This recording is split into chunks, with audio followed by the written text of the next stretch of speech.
arrancar com a nossa sessão de hoje. Ahm, Antes de mais, então, ahm, boa noite e bem-vindos a esta apresentação de viagem da Nomad Rota da Seda. Meu nome é Pedro Gonçalves, sou um dos fundadores da agência de viagens Nomad, sou também coordenador das viagens de descoberta cultural da agência e, como vos dizia, a sessão de hoje terá como objetivo nós falarmos da nossa viagem Rota da Seda. Esta é uma viagem que tem já um longo histórico na Nomad, tem mais de 10 anos, já realizámos dezenas de edições da viagem.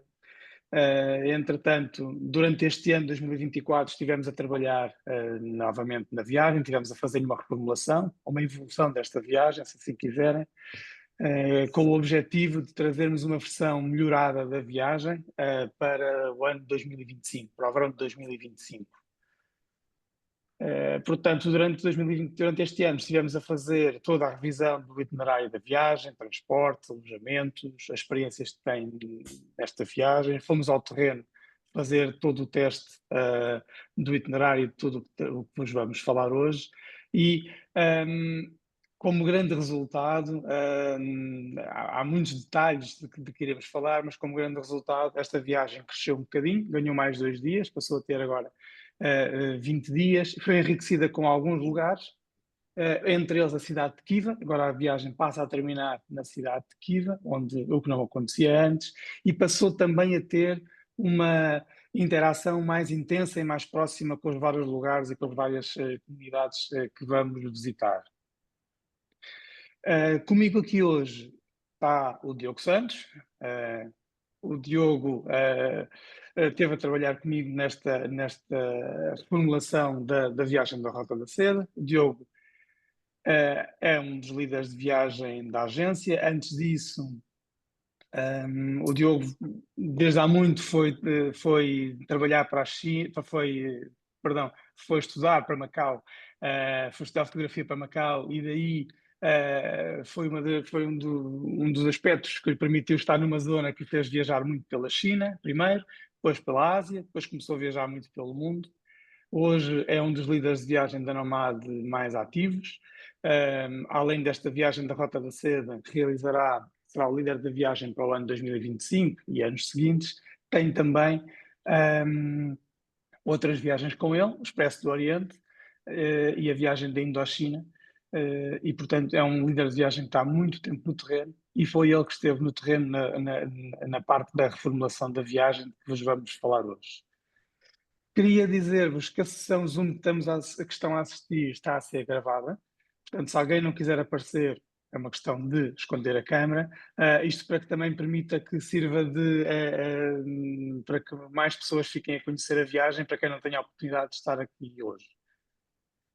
Peço-vos que quem tiver questões ao longo da sessão pode ir colocando questões através do chat e nós iremos responder às questões à medida que elas possam ser pertinentes no decurso da apresentação da viagem, ou então no final podem fazer as perguntas de viva voz e nós temos todo o gosto em dar-vos as respostas do que pretenderem. Resta-me passar a palavra ao Diogo, que irá conduzir a apresentação da viagem desta noite e já está aqui deste lado. Portanto, olá Diogo. E a Olá, boa palavra... noite. Boa noite a todos. Estão-me a ouvir bem, certo, Pedro? Olá, olá Diogo, boa noite. Perfeito. Olá, Zé, tudo bem? É bom ver-te aqui. É bom ver aqui algumas caras conhecidas também e É verdade. estarem aqui ainda um bom número de pessoas para esta apresentação da nova viagem, então, da Rota da Seda agora reformulada. Vou então partilhar aqui com vocês o meu ecrã. Não sei se conseguem ver. Estão todos a ver? Sim? Sim. Vê-se bem. Sim. Perfeito. Boa, ótimo. Então, esta viagem, como o Pedro disse, já tem alguns anos na Nomad, passou por várias modificações ao longo do tempo e já deixou de ser feita há algum tempo. Demorou outra vez a ser retomada, muito por causa também do que foi a pandemia e de abordar um país que esteve mesmo no epicentro do que foi a pandemia. Foi então agora retomada, estive no terreno este ano, a trabalhar com o Pedro também para reativar a viagem, descobrir novas experiências e podemos voltar então com esta viagem mais forte, hum, para vos entregar o melhor produto possível. Começando então aqui a apresentar a viagem, começamos pelo conceito e pronto, o conceito surge logo através do nome A Rota da Seda. Hum, o nome surge hum, pela rota, ok, a rota comercial e não só, mas o nome surge muito pela rota comercial e através de um produto que era muito procurado e muito desejado, que era a seda. Seda fabricada na China, que através de rotas comerciais ao longo da Ásia Central, que depois tinha várias ramificações, é importante perceber isso, é importante perceber que a rota da seda não era uma rota única, mas sim uma ramificação de várias rotas, inclusive até por mar. Produtos esses que depois chegavam até a Europa via Constantinopla, hoje em dia Istambul, depois chegavam até Roma e eram distribuídas. Estas rotas, apesar do nome mais sonante ser a Rota da Seda, foram rotas também culturais, foram rotas religiosas, tecnológicas e podemos considerar também esta rota, hoje em dia fala-se muito do conceito da globalização, podemos considerar a Rota da Seda como um dos primeiros focos da globalização mundial. Nesta viagem em concreto, começamos então na origem da Rota da Seda, ok? Na China, em Xi'an, antiga capital da China, e a partir daí rumamos à Ásia Central, entrando então no Quirguistão e terminando no Uzbequistão. Aqui podem ver então um mapa que traça muito bem esta linha vermelha, que traça muito bem aquilo que é a nossa viagem.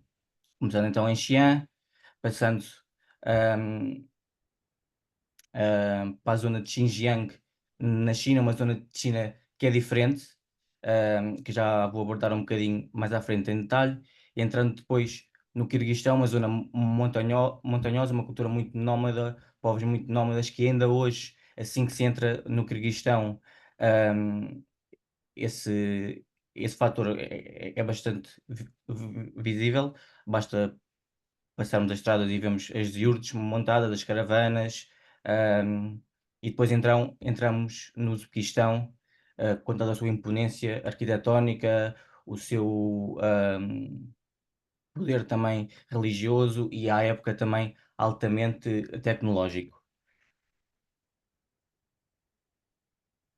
Aqui podemos ver então as várias depois ramificações que a Rota da Seda também, também tinha. Tinha por mar e chegando ali depois já, saindo do Uzbequistão, ramifica-se muito mais. Falando da viagem em concreto, é uma viagem que passou de 18 para 20 dias, isto porque adicionámos mais uma cidade no final, antes terminava em Bucara, hoje, termina em Kiva, ok? Hum, durante esta viagem vão haver vários desafios, os países são diferentes entre si, bastante diferentes, e essa é uma das riquezas da viagem. hum, e vão ter aqui vários desafios. Em primeiro lugar, um dos desafios pode ser a altitude, ali à entrada do Quirguistão, vamos estar a uma altitude mais ou menos por volta dos 3.800, 3.900 metros, ok? Hum, a climatização vai sendo feita gradualmente, não há assim uma grande sensação de altitude, mas pode ser um ponto desafiante. Outro desafio também passa pelas temperaturas. Vamos ter uma grande gama de temperaturas. Podemos facilmente, na região de Xinjiang e Turpan, apanhar entre 42, 45 graus, ok? E depois no Quirguistão, podemos apanhar temperaturas mais baixas e as noites podem ser, não diria bastante frias, mas muito frias. Ahm, Começando então a falar um bocadinho mais acerca do roteiro, começamos então, como eu disse, em Xi'an, a antiga capital da China, ok? Ahm, Foi a capital da China durante várias dinastias e um dos pontos altos, não só de Xi'an, mas também da viagem, é o mausoléu do imperador Qin Shi Huang, também conhecido vulgarmente como o Exército dos Soldados de Terracota.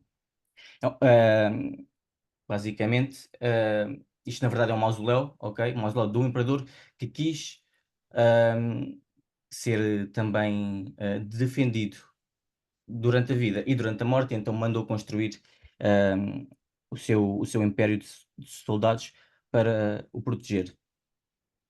Património Mundial da Unesco, construído há mais de 2200 anos, é um dos principais pontos de Xi'an, e também de toda a viagem.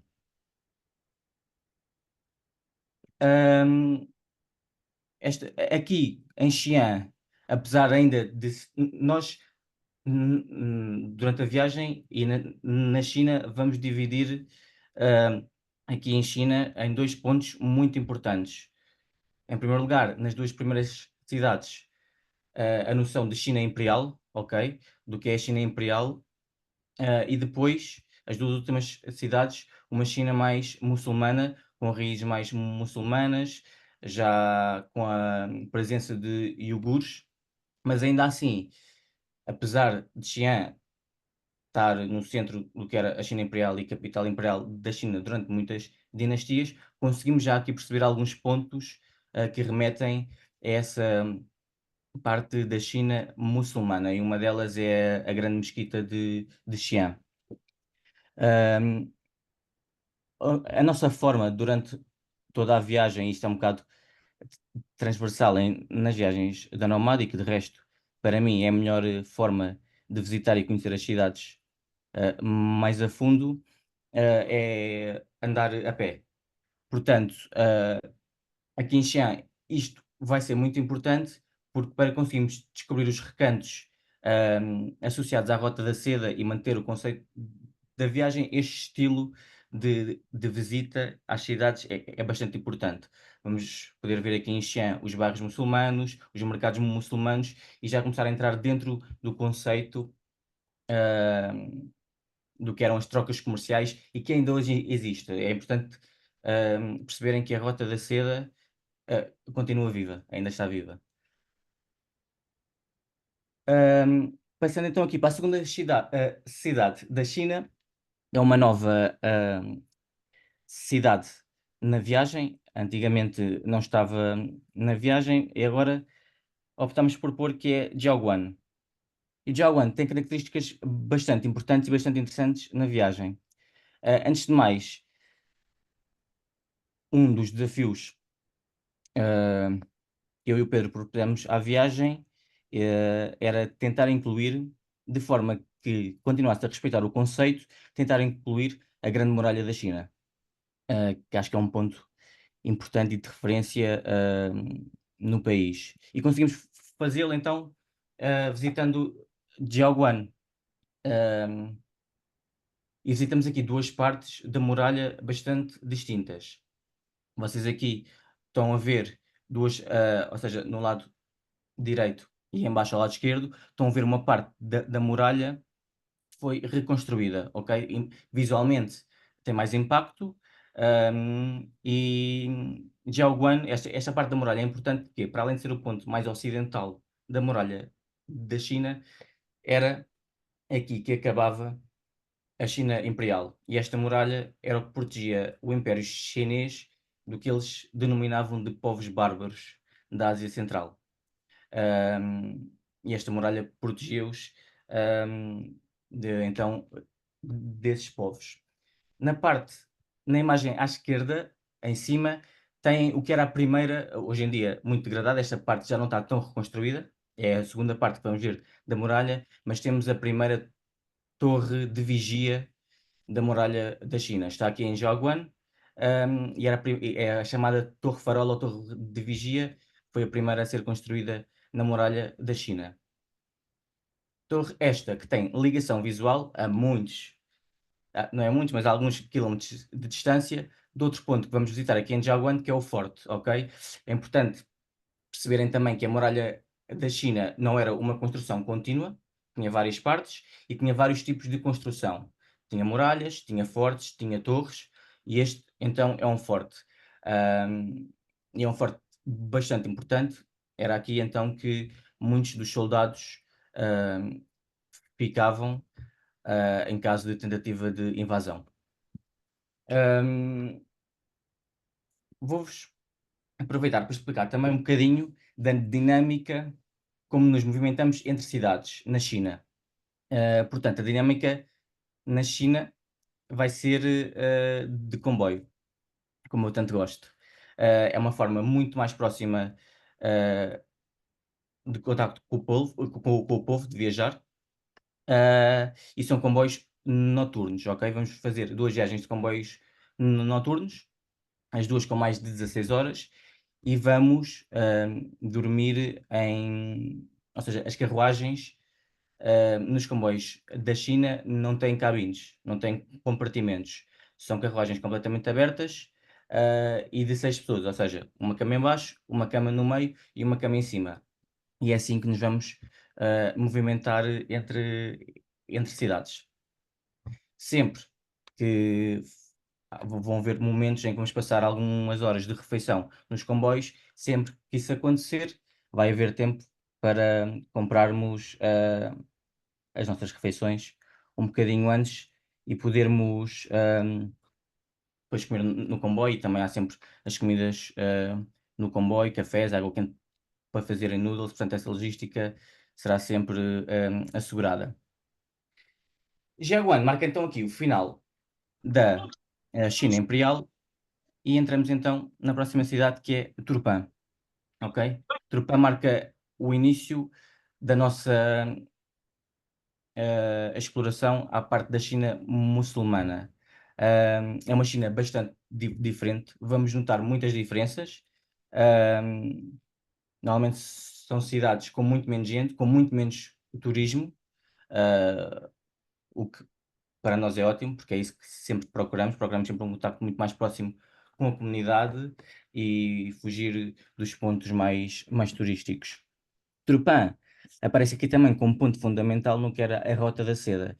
Muitos dos produtos, a maior parte dos produtos alimentares, fruta, neste caso, devido às condições meteorológicas de Tupã, tem um clima muito quente e é aqui sim que pode ser um desafio as temperaturas, facilmente chegam aos 45 graus, mas são essas condições que fazem que eles tenham uma fruta que foi muito desejada ao longo da Rota da Seda, com principal foco nas passas de Turpan, que era assim a iguaria mais desejada.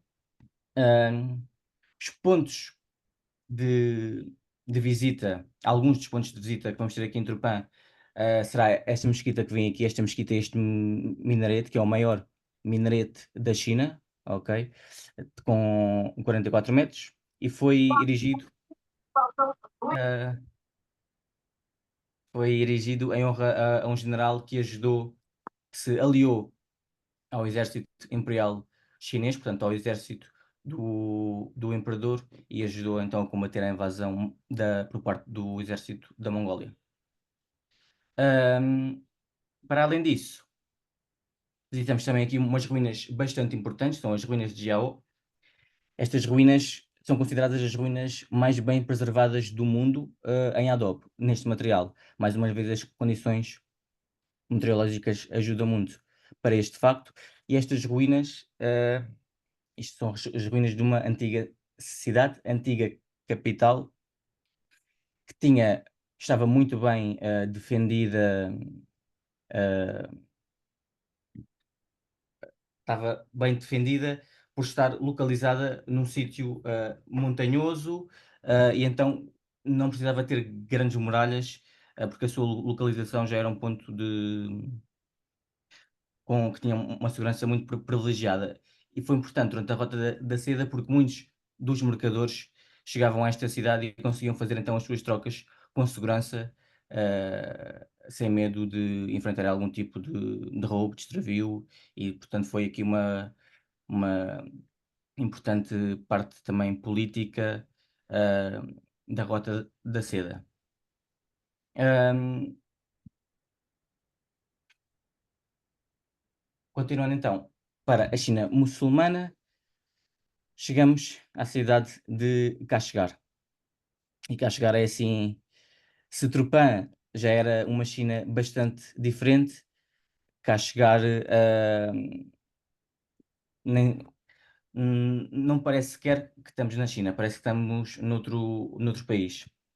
Ah, e é aqui que fica um dos pontos mais, para mim, é mais impactante da viagem, importantíssimo também no que é o conceito da Rota da Seda, que é este mercado de gado. Este mercado de gado ainda hoje é feito todos os domingos. Ainda hoje em dia, muitas pessoas ah, vêm de longe e trazem os seus animais para serem aqui vendidos. É um dos sítios que vamos visitar em cá chegar. Para além disso, é um ponto importante para a população iugur na China. A população iugur na China tem sofrido alguma pressão por parte do governo chinês. Hoje em dia está tudo muito mais calmo, um, e conseguimos, por isso também, vislumbrar um bocado do que é o dia a dia dos iogures, as suas práticas religiosas, os seus bairros antigos, as suas casas típicas. Um, eu acho que ainda se calhar o sítio de toda a viagem e um dos sítios da China onde podemos observar essa parte iogure, um, estando muito bem preservada. Ah, Saindo então da China, temos aqui um. Eu vou-vos agora então falar também aqui de um dos pontos mais desafiantes que tinha falado no início, que é a entrada no Quirguistão. Esta entrada no Quirguistão, esta passagem de fronteira China-Quirguistão, é uma passagem que, não sendo muito complicada, também não é muito fácil e é preciso ter alguma paciência. É uma passagem que vai durar, eh, não vai durar o dia inteiro, mas vai durar grande parte do dia. Ahm, Em contraste com isso, com essa dificuldade, temos umas das paisagens mais incríveis durante toda a viagem. Ah, É importante aqui realçar também um ponto, que é o tipo de bagagens apropriado a esta viagem. Ahm, as bagagens não trolleys são fortemente desaconselháveis, ok? Ahm, Sendo a mochila o melhor, mochilas que não ultrapassem os 12 quilos. Isto porquê? Porque, para além de andarmos em transportes públicos como os comboios, onde o espaço é limitado para podermos guardar as nossas viagens, e vamos andar também em carrinha, esta passagem, por exemplo, da China para o Quirguistão vai ser feita em carrinha. Vamos ter também que andar cerca de 1,5 km, mesmo ali na fronteira entre o Quirguistão, entre a China e o Quirguistão. Isto porquê? Nós vamos numa carrinha chinesa, ok? Até à fronteira da parte da China, e essa carrinha não pode passar a fronteira, não pode passar a chamada terra de ninguém. E, por sua vez, a carrinha do Quirguistão também não vai poder passar para a terra de ninguém. Então, esse percurso, que era um percurso de cerca de 1,2 km, 1,5 km, vamos ter que o fazer a pé. Então, é importante vocês terem as vossas malas o mais otimizadas possíveis, até porque é uma passagem, como eu disse no início, vai ser um bocado em altitude, ok? Não estamos aqui na altitude máxima onde vamos passar, mas já podemos sentir um bocado de dificuldade física. Ah, O Quirguistão é, assim, o país onde vamos conseguir ter mais contacto com a população local. E isso é uma das partes que mais me emociona também nesta viagem, é esse contacto com o povo. A primeira noite passamos aqui em Saritaş, que é esta aldeiazinha que vocês estão a ver aqui, rodeada de montanhas. Vemos o Pico Lenin ao fundo, normalmente sempre cheio de neve, e começa aqui então a nossa incursão pelo estilo de vida nómada. Hum, É normal, nós, durante a nossa passagem pelo Quirguistão e por estas zonas mais montanhosas do Quirguistão, vamos quase ser os únicos turistas. E não são sítios que recebam assim tantos turistas, portanto o contacto com o povo vai ser bastante genuíno, hum, e isso é também uma das características que caracterizam o povo, do Quirguistão, é esse contacto, essa curiosidade, que eles têm para connosco, e que nós também temos para com eles, pela forma, de vida que eles hoje em dia ainda levam. Um dos pontos novos também da viagem vai ser este acampamento, ao estilo nómada. Portanto, como eu vos disse, o povo no Quirguistão ainda, é nómada, ok, ou semi-nómada, se quisermos ser um bocadinho mais corretos. No inverno, estão nas cidades, onde as crianças vão à escola, onde não há tanta neve, e depois no verão sobem então até às montanhas, levam, os seus pertences, levam alguns dos seus animais também, onde encontram pasto fresco, e vêm, então aqui, com as suas iurtes, montam as iurtes todas e ficam aqui a viver então durante os meses de verão. E é num desses acampamentos de uma família que nós vamos passar a noite, ok? Será, assim, muito este aspecto. Isto aqui que vocês estão a ver é uma iurte. As condições num acampamento destes, como vocês podem imaginar, não são iguais a um alojamento normal. Portanto, banhos aqui não vão poder haver. Hum, E em relação às comidas também, para vegetarianos, neste ponto específico, pode ser adaptado sem problemas. Para veganos, pode ser um bocadinho mais desafiante. Ah, mas de resto também não é por aí que se deixa de fazer a viagem, porque pode sempre também comprar mantimentos a contar com isso. Hum, sei aqui as minhas notas.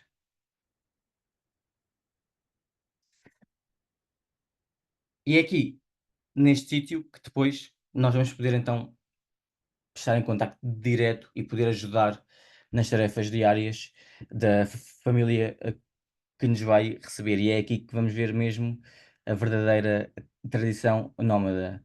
Ah, e tem hábitos bastante peculiares e bastante diferentes. Uma delas, por exemplo, é ordenhar éguas.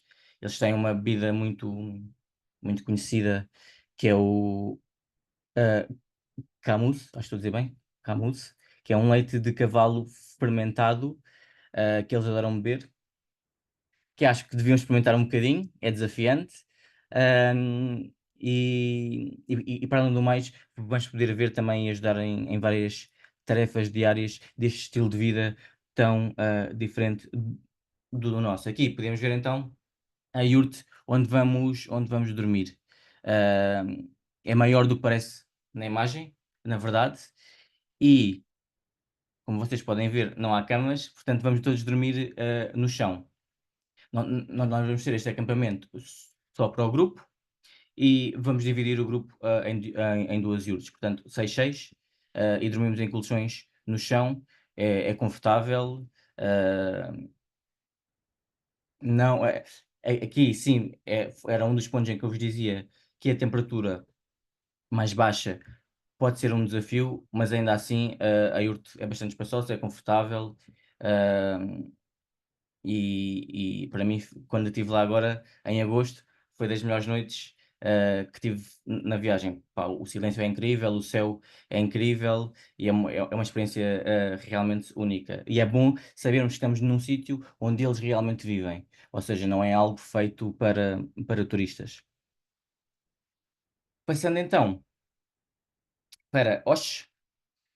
Osh é assim, é uma cidade também no Quirguistão e podemos chamá-la da capital da street food. A gastronomia nesta viagem vai ser dos pontos mais importantes. Portanto, são 3 países, embora tenham algumas relações gastronómicas, há algumas iguarias parecidas, também vão ter outras bastante diferentes entre si. E começando logo em Xi'an, como eu vos disse, num mercado muçulmano, aí é uma comida bastante diferente da China, bastante característica. Hum, Na zona iogurte, ainda mais, há muitas carnes, muita carne de borrego. Aqui no Quirguistão, a carne de cavalo também é uma realidade. Então encontramos, assim, um banquete, de várias opções. Hum, Osh é pautada por uma grande influência soviética. Temos uma estátua de Lenin também em Osh, vamos ver, que é uma das poucas que restam no país. E visitamos também o Bazar de Osh, que é um dos maiores bazares do país, e é um ponto também bastante importante, bastante movimentado e que dá para sentir aquele burburinho do que era a Rota da Seda. Depois de Osh, passamos então para o Uzbequistão. Os procedimentos de fronteira e a passagem para o Uzbequistão aqui são bastante mais simples e bastante diferentes do que a passagem da China para o Quirguistão. Portanto, vamos de táxi até à fronteira, passamos por nós próprios, portanto, não precisamos de visto. Aliás, não precisamos de visto para nenhum país desta viagem. A China anunciou recentemente que os cidadãos portugueses estão isentos de visto até 15 dias, ok?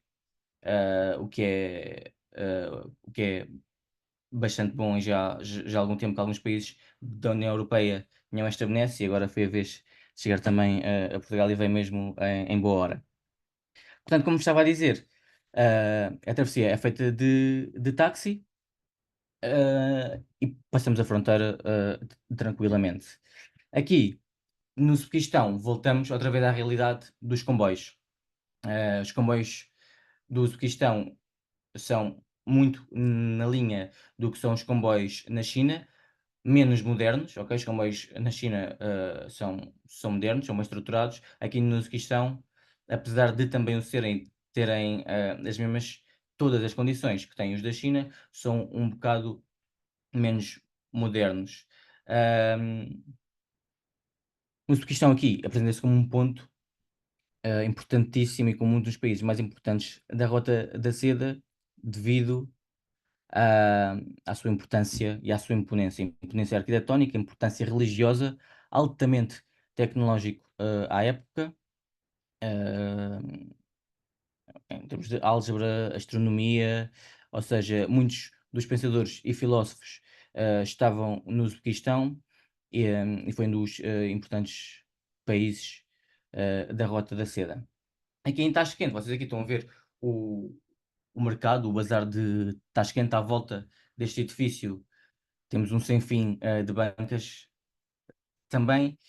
E depois de visitarmos Tashkent, vamos então para Samarcanda. E Samarcanda, hum, há bocado falei do conhecimento e da importância do Uzbequistão, em termos de tecnologia e de sabedoria. Samarcanda, se quisermos, podemos dizer que é a capital de todo esse conhecimento. Vamos fazer visitas muito importantes, visitas guiadas e muito importantes aqui nesta cidade. Uma delas é o Registã, ok? O Registã é uma praça que tem 3 madraças.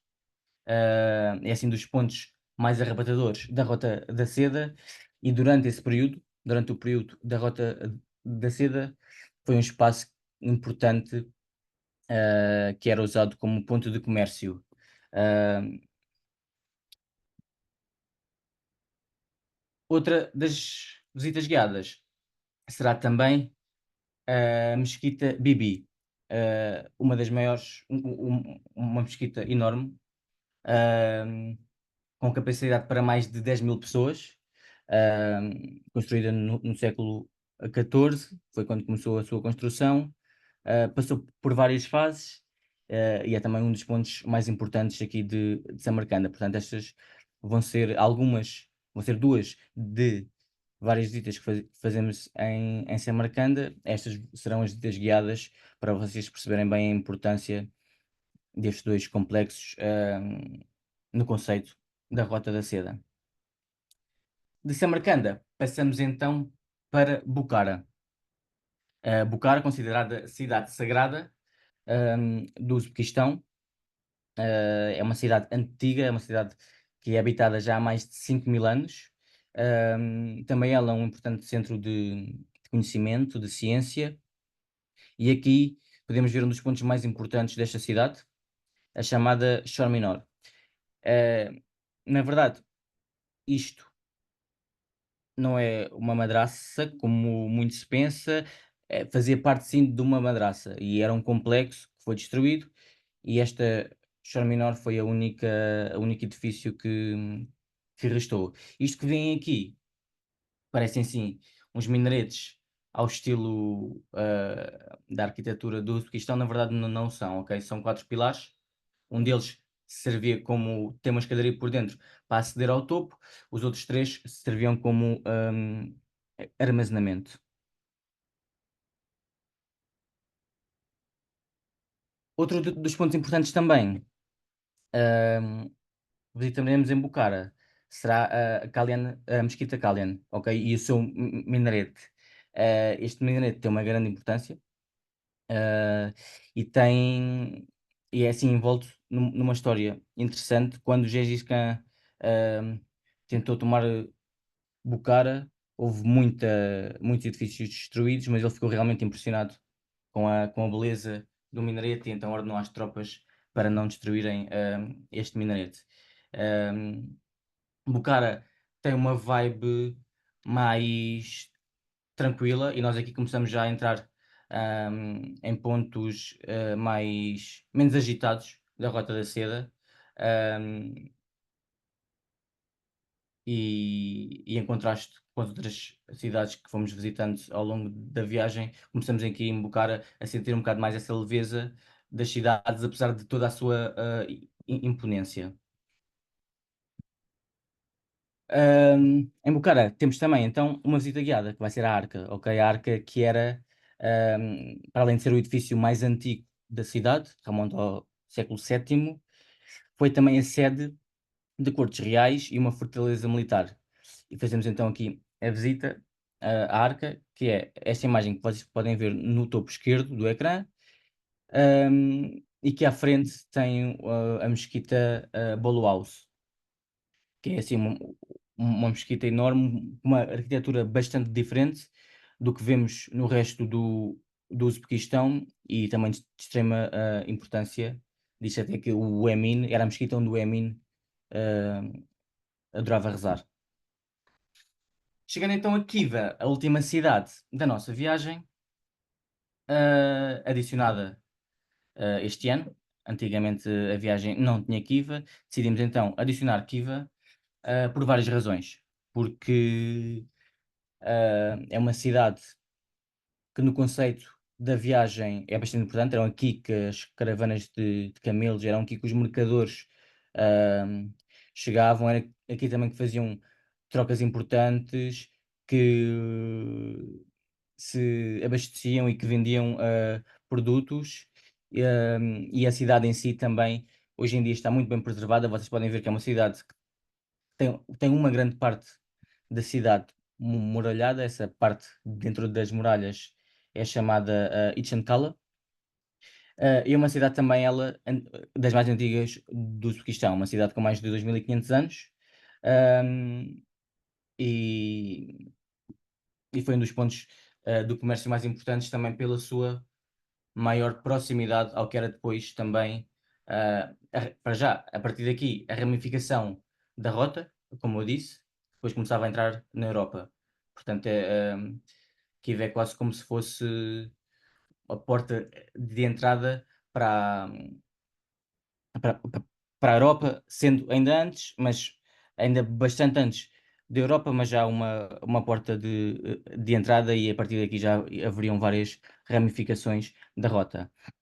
A gastronomia aqui em Kiva também tem um ponto importante, será um ponto importante. Nós faremos uma visita guiada pela cidade de Kiva. A cidade de Kiva é como se fosse um museu a céu aberto, e tem muitas mesquitas, muitas madraças, e então faremos uma visita guiada por dentro das muralhas, pela Ichan Kala, mas também fazemos um food tour, porque a gastronomia de Kiva difere muito do resto das cidades do Uzbequistão.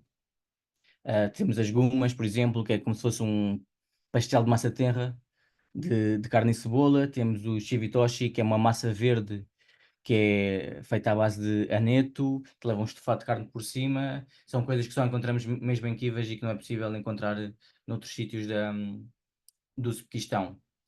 Fora das muralhas, obviamente que hoje em dia essa parte da Itchankala das muralhas está muito bem preservada, é a parte também que atrai mais turismo, mas fora das muralhas é onde a vida do cotidiano do povo uzbek hum, se instala.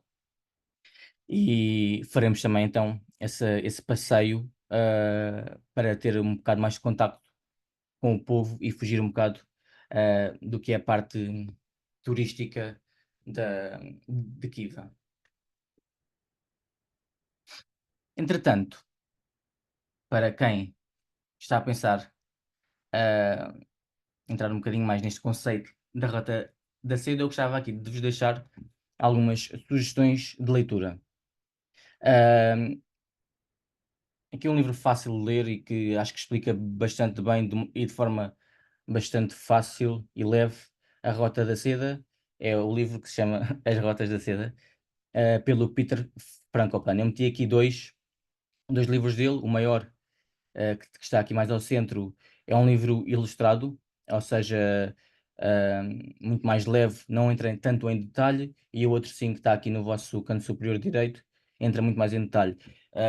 E o autor vai dissecar a Rota da Seda, não só a nível comercial, mas a nível cultural, a nível religioso, a nível tecnológico, e dá-nos assim uma versão histórica bastante importante deste conceito.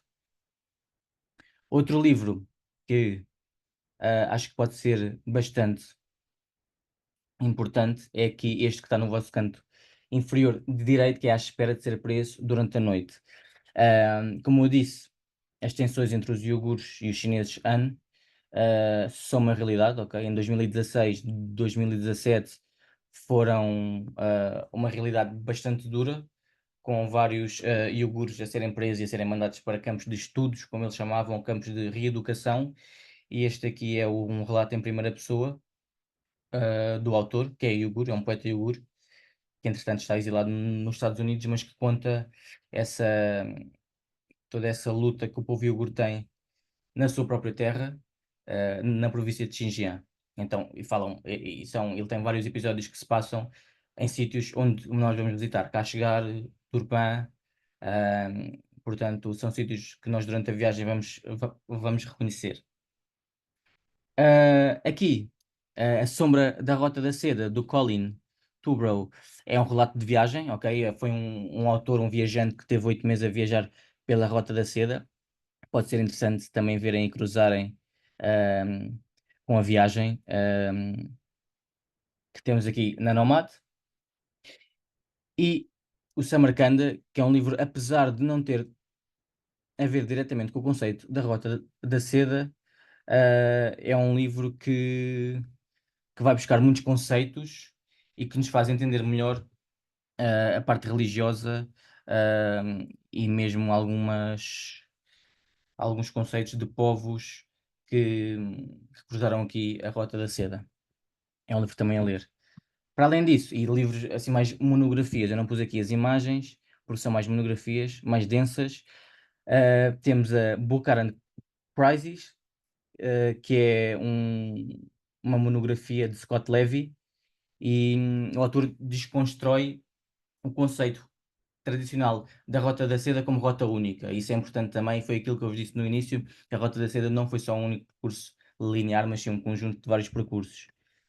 Hum, e para além disso, temos também da Silk Road, A New History, que vai buscar um novo conceito. A Rota da Seda é um conceito que está a ser outra vez introduzido. A própria China está a tentar introduzir novamente o conceito, e já há várias teorias de que está a começar a existir uma nova Rota da Seda, não agora pela seda em si, pelo produto seda em si, mas derivada de tecnologias, derivada a contactos entre povos que se foram mutando ao longo do tempo e que agora dão um conceito, dão uma nova expressão a este conceito que é a Rota da Seda. Uh, agora, uh, posso falar sobre isto, Pedro? Ou queres falar tu? Ou posso continuar? Posso? Boa. Agora, saíram hoje as novas datas para a Rota da Seda, para onde vão haver duas datas. Isto é uma viagem que vai ser sempre feita durante o verão em Portugal. Portanto, julho, setembro. Isto porquê? Porque por causa da temperatura, ok? Por causa da neve e principalmente pela passagem China-Quirguistão. As estradas no inverno podem não ser seguras de atravessar se tiverem muito gelo e nós queremos garantir que conseguimos cumprir o programa, sempre com a maior segurança. E daí escolhemos então sempre este período, julho-setembro, e para o ano de 2025 escolhemos o julho e o agosto. Já foram lançadas hoje, já as podem ver no site mais em detalhe. Não sei se algum de vocês já se inscreveu entretanto. Ahm, e pronto. E agora, se quiserem fazer algumas questões, não sei se alguém meteu questões no chat, eu não tive por acaso aqui o chat aberto ao meu lado, mas agora se quiserem de viva voz então meter algumas questões, podem fazê-lo.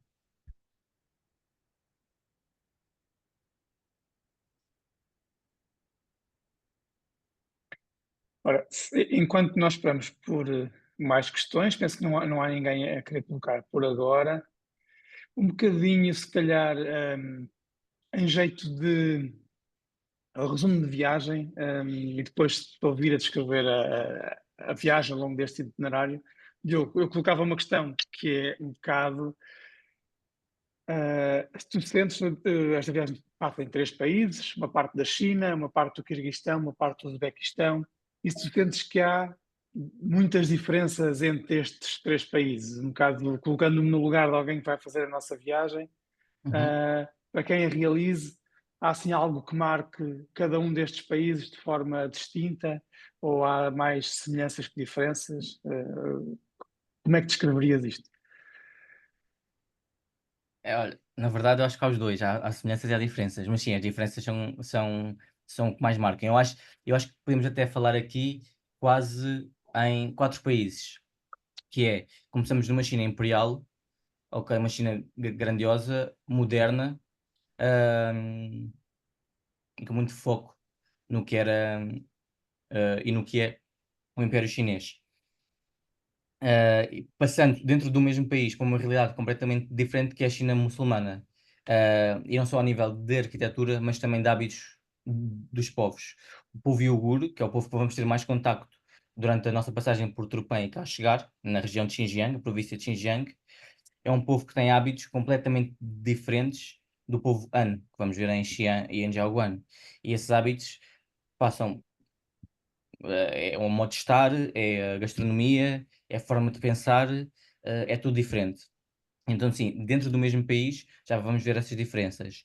No Quirguistão, eu acho que é onde vamos sentir a maior diferença, porque é um povo que tem uma forma de viver que é mais afastado da nossa realidade. É um povo que ainda é nómada ou seminómada, e isso é perfeitamente perceptível a partir do momento em que entramos no Quirguistão. Portanto, nós atravessamos alguns metros a fronteira e conseguimos perceber que eles vivem de maneira completamente diferentes e que é um país completamente diferente, com muito menos, ahm, ou seja, é um país que devido à sua geografia montanhosa, tem muito menos cidades, é um país que tem a natureza é muito mais impactante, e isso vai causar impacto depois juntamente então com os hábitos e nós vamos estar muito perto do povo no Quirguistão. Eu acho que se pudéssemos resumir o Quirguistão, em experiência será mesmo o contacto com a população. No Uzbequistão, ah, eu diria que em termos de povo não são assim tão diferentes do Quirguistão, no modo de vida, quer dizer, não são nómadas, portanto logo aí são diferentes, mas a forma de estar é bastante parecida. Mas aqui o que vai causar a imponência, o que vai causar a diferença no Uzbequistão, é realmente a arquitetura e é a importância hum, religiosa e a importância tecnológica que é possível perceber. Passeando numa cidade, deambular numa cidade como Samarcanda, como Bucara, é possível perceber que foi um país importante, que foi um país altamente tecnológico, e a arquitetura bastante específica acompanha também esse pensamento. Portanto, sim, acho que as diferenças entre os países são bastante marcadas. Entretanto, obrigado. Entretanto, temos aqui uma questão que a Ana colocou, mais prática, que são quais as melhores opções em termos de voos, ou seja, alguma rota ou companhia aérea que seja vantajosa. Podes ajudar nesta Sim, parte? sim. Em termos de voos, companhia aérea, normalmente podemos fazer com o mais normal, até porque vamos para Xi'an, portanto é sempre muito natural que tenham que fazer uma escala já dentro da China, ok?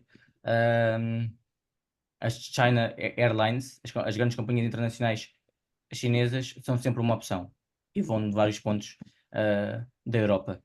Para além disso, a Cathay de Hong Kong pode também ser uma opção, voar pela Cathay para Hong Kong e depois em Hong Kong o voo interno da China.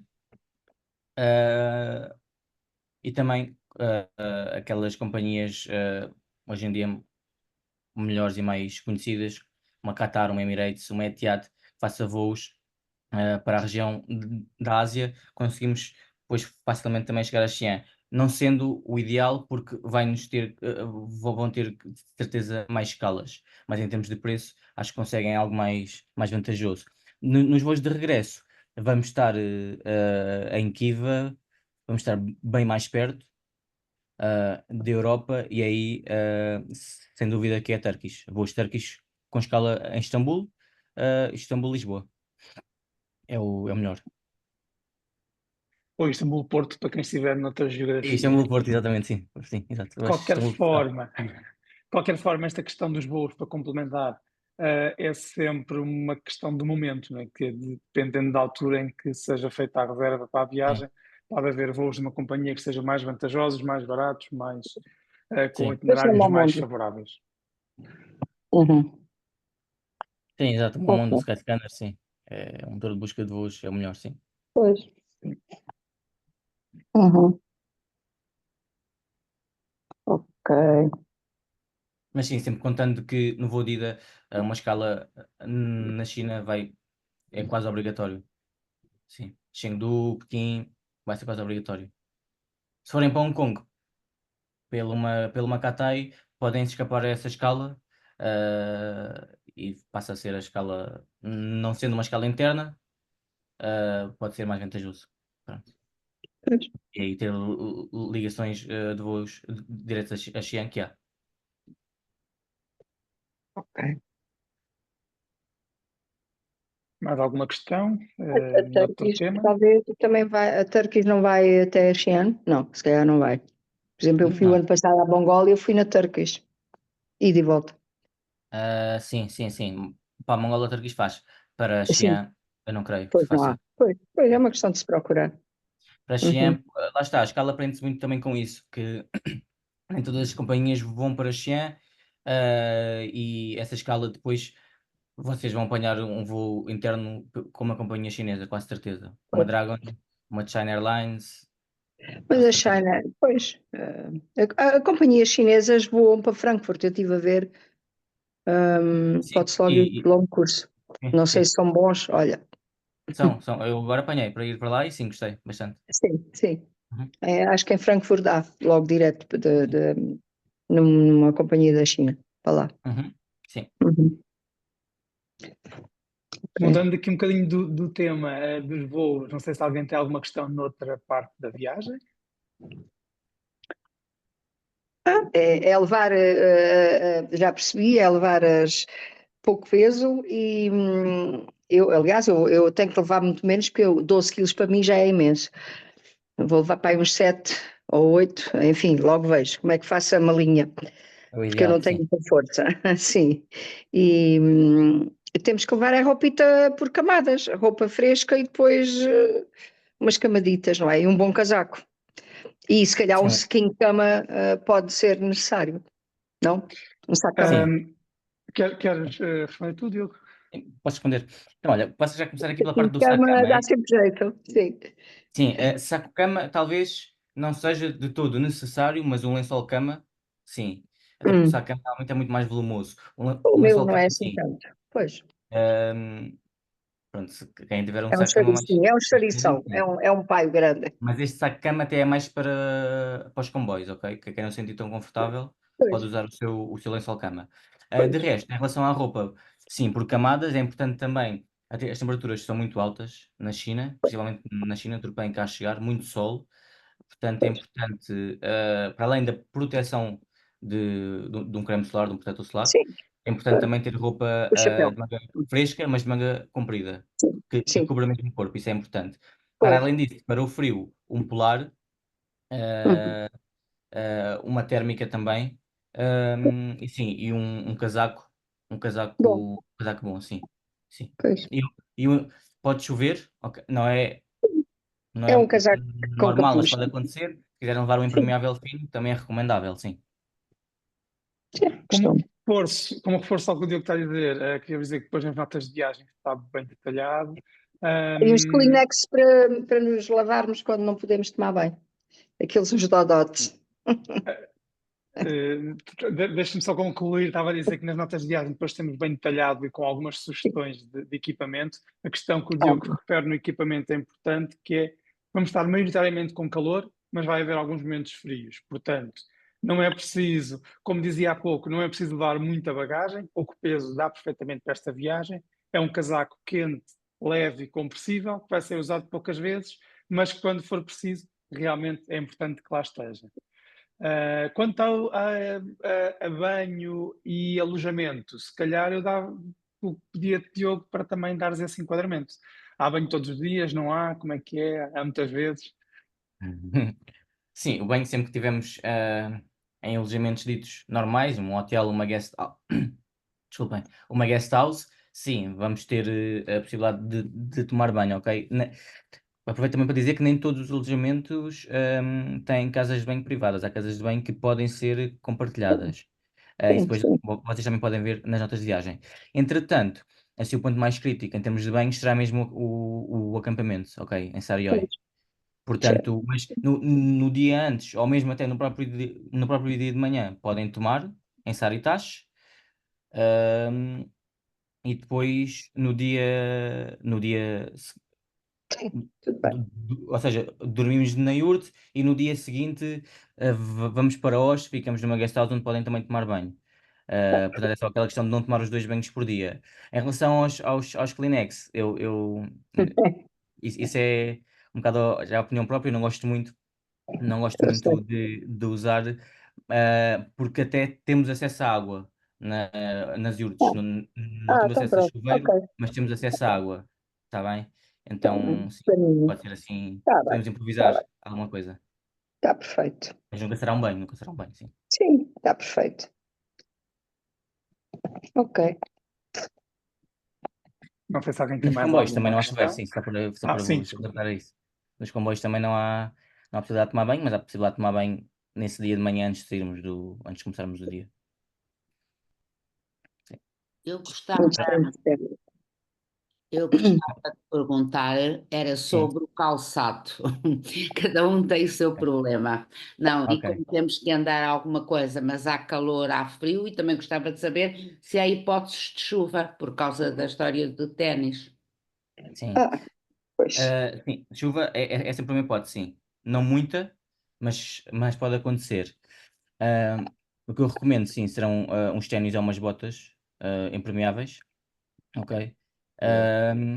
E depois, para aqueles dias em que andamos menos ou para os dias de maior comboio, levar umas sandálias confortáveis ou uns chinelos, tipo, hoje em dia está muito na moda os Birkenstock, que são confortáveis.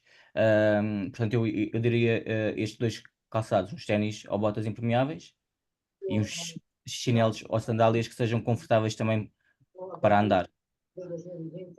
Não convém esquecer as botas nos alojamentos.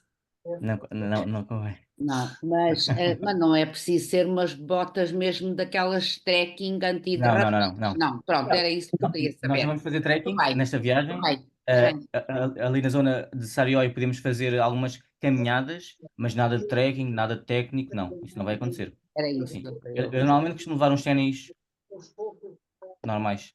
Ou seja, uns ténis de caminhada para a terra, mas não é nada de nível técnico, nem Tudo bem. os meus nem sequer impermeáveis são. Sim. Ok. É importante também terem algumas meias boas, porque Pois, pelo calor que se exatamente. enfrenta, que é para não causar ferida. Sim, também é E importante eu isso. não ouvi, porque me tocaram à porta nessa altura, foi a história do pacote, do saco. Deve ser mochila ou pode ser aquele saco de viagem da Norte? É isso.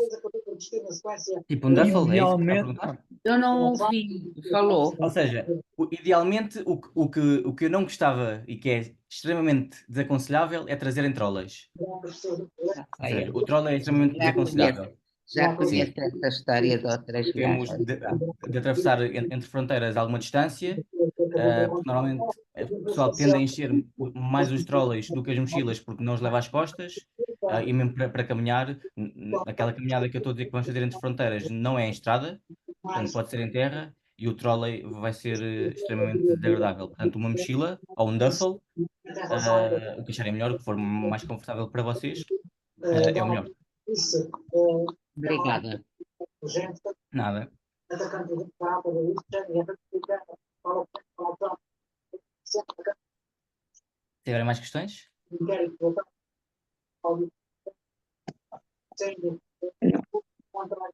se ninguém tiver mais questões, vamos dar por encerrada esta sessão. Eu peço desculpa, alguém está com o microfone aberto e estamos a Ia ouvir fazer. ruído de fundo. Olá, eu ia colocar uma questão ao Diogo. Força. Tudo bem? Relativamente à questão. Olá, viva, tudo bem? Relativamente à questão das temperaturas, qual é a época mais aconselhada? Elas são as duas muito próximas, não é? E Sim. se é muito provável ou é pouco provável que se apanhe essas temperaturas de que falaste, os 45 ou os 40, ou que há É aqui, assim. há aqui uma pessoa que suporta mal altas temperaturas. Ok. É assim, a nível de temperaturas, estas viagens, estas datas que lançamos vão ser, as temperaturas vão ser bastante semelhantes. A primeira data talvez tenha, talvez seja, talvez tenha temperaturas mais baixas, a data de julho, mas vão ser bastante semelhantes. Ainda assim, o programa está otimizado para as visitas serem feitas em horas mais frescas.